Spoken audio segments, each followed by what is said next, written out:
Good enough for 7th out of the 15 cars that are qualified. But he didn't pick up anything from where he practiced, and he's going to be disappointed with that. This 23 car, this is Hut Strickland. Little 2002 preview. Remember a couple of weeks ago, Bill Davis Racing, Hut announcing with Hills Brothers that they would pair up for next season. So here's Hut in a Bill Davis Racing Dodge. And a good lap. Great qualifying lap. 5th best out of the 16 cars that are qualified. And he's off the pedal, off the gas. He's all done. One and done. One and done. I can't see why anybody wouldn't do that, seeing what we've seen today, unless they really feel like they messed up lap 1. 29.301 average speed, 189.21 miles per hour.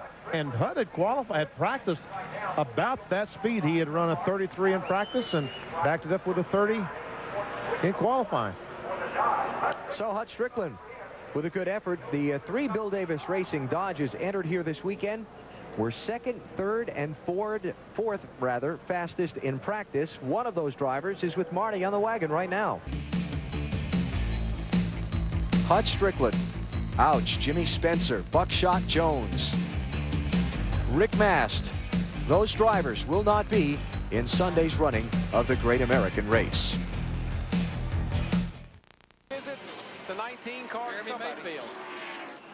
And he saves it. Well, he hit the outside wall once already. Caution is on the speedway. But he saved that from being a multi-car crash. Yeah. The 23 car got into him. You see where he got in the left rear right there. The 23 car turned him, got him up in the fence. Got people racing back here. There goes Nemechek, and 30 didn't quite make it. Third caution of the day. And it comes out for Jeremy Mayfield. Here's turn 2. Oops.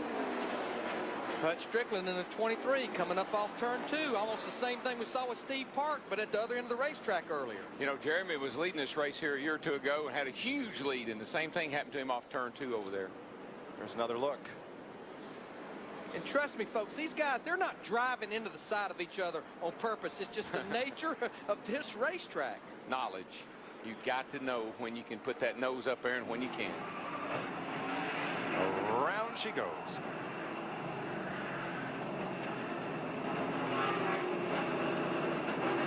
And both those drivers will have a lot more knowledge about what to do next time they come here. Maybe next time Jeremy will forward down here in trouble. Kurt Busch has crashed at turn 3 and now spinning his Hut Strickland and another car in the wall. Matt. And Mike, the 22 car is already on pit road. They went back on their wedge adjustment. As they look up and see the 11 car go smoking by, they're telling Tommy Baldwin about the caution. Nothing he could do.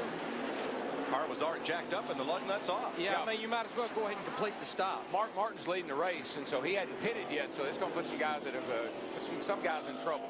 Oh, what a difference a caution flag. Yeah, sadly, it's they fall at the right time, and sometimes they fall at the wrong time.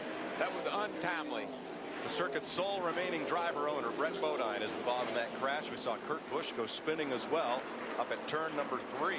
I think the top 4 or 5 cars that were leading the race here before that happened, Spencer, Gordon, a couple of others, Sterling, I think they were ahead of Mark Martin, so they're going to be okay. And cars that hadn't pitted, Mark Martin, Bobby Labonte, and Tony Stewart, his teammate, Bobby Labonte's teammate. And Kurt Busch was the other one. Yeah, Kurt Busch was one of those. See if we can see what happened here.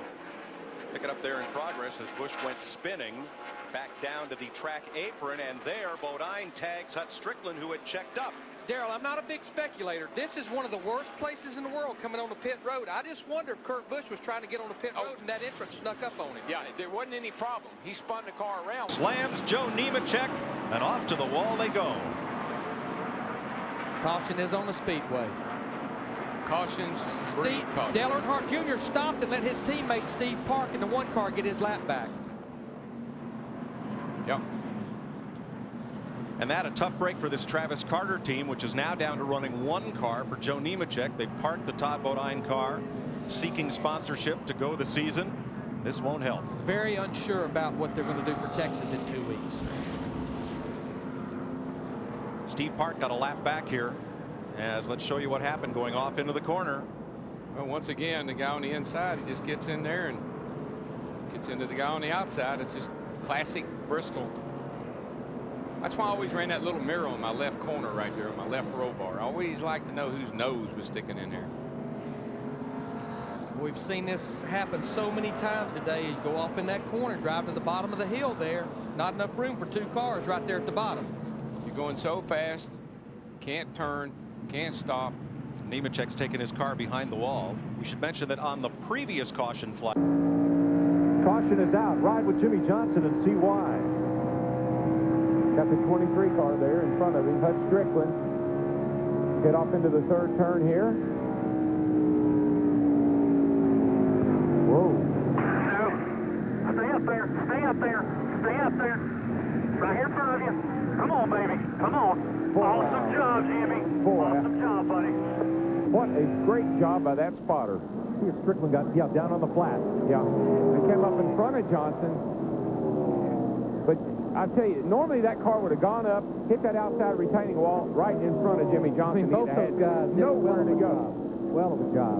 And Strickland was the fifth. A little bit. He asked Ricky Craven to look at it as there's all kinds of stuff going on. Kevin Harvick very low on the racetrack and down on the apron, guys. Oh, can he save it? Oh, he's still out of shape. No, yeah, he goes finally. He wrecked for a mile, but he finally made it. Oh, behind him, too. Hut Strickland and Jerry Nadeau and Brett Bodine have gotten caught up in it. Oh, that's Jimmy Spencer. I'm sorry. That was still pretty good. Boy, he hung on to that thing for a long time. And what happened was he got up the track and he bounced off. I didn't see who that he bounced off of. Well, he went down on the apron at the start-finish line to try and pass Kurt Busch and somebody else 3 wide. That's what started the whole thing. Right. Which you can do. Yeah, no out of bounds here. That was clearly discussed in the drivers' meeting this morning. But it's kind of a risky proposition, isn't it? Obviously. I'll tell you one thing, that was one, he drove that baby. That was one fantastic drive. He drove it for a mile, but it finally got away from him.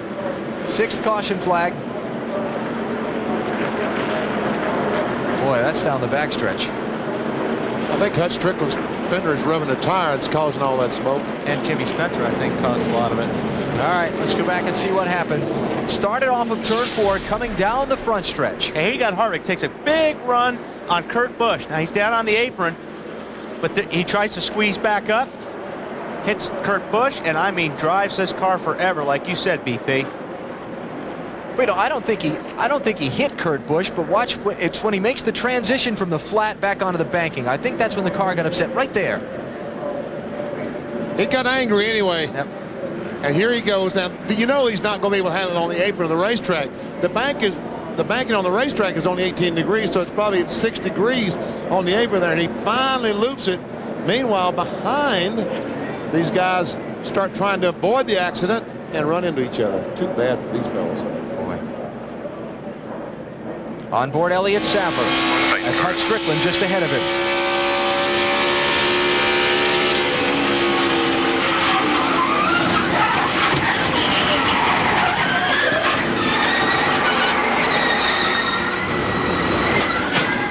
Okay, add him to the list of those involved. I missed that.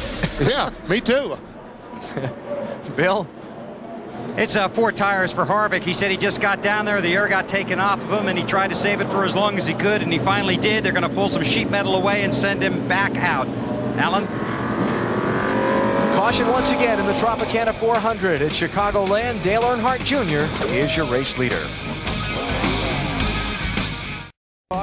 Not fast enough to make the field on time. Didn't have any owner points for that machine. Jimmy's watching the race at home today.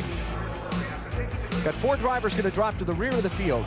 And we stole you. Bill Elliott won 4 straight races here. Hut Strickland's into the wall. Caution flag is out. Damage to the right side of Bill Davis's Dodge. And yellow flag number 4 comes out with 68 laps to go. And again, just after the completion of a cycle of green flag stops, so who comes in? Yeah, but it wasn't completed. The 92 hadn't stopped, Alan. Yep. Keep that in mind. Yeah, but Man, I tell you what, Hut Strickland. heavy crash in turn 3. Heavy crash.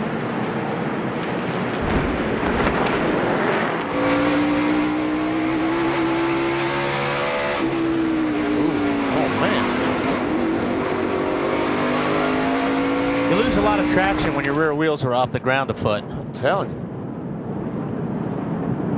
There again, when you get into a guy getting into the corner, there's about no chance you're going to save it. That's what you talked about at the very top of the show. When you make contact at that point, that front car is going for a ride. And there we see Hutt jumping out, and he's going to go up and clap for Jeremy. Yep. Temper's starting to boil. This is about the time they start coming up. And I guess Kyle did not get that lap back. Here's Jeremy behind. That's Strickland going down the corner. Man. That was pretty rough. Yeah, it was a pretty hard hit. I mean, it did a lot of damage to Jeremy's car even. That's a left rear, left front. Mark Martin got a piece He hit of the wall going by. awfully hard here at Bristol. It's only a half-mile racetrack, but man. So they're hooking up the remains of Hutt Strickland's car, pit rotor points, and past winners and past champions and so on. The provisions in the NASCAR rulebook for when qualifying is not run. Kenny Wallace replacing Hutt Strickland in that 23 car this week and for the rest of this season.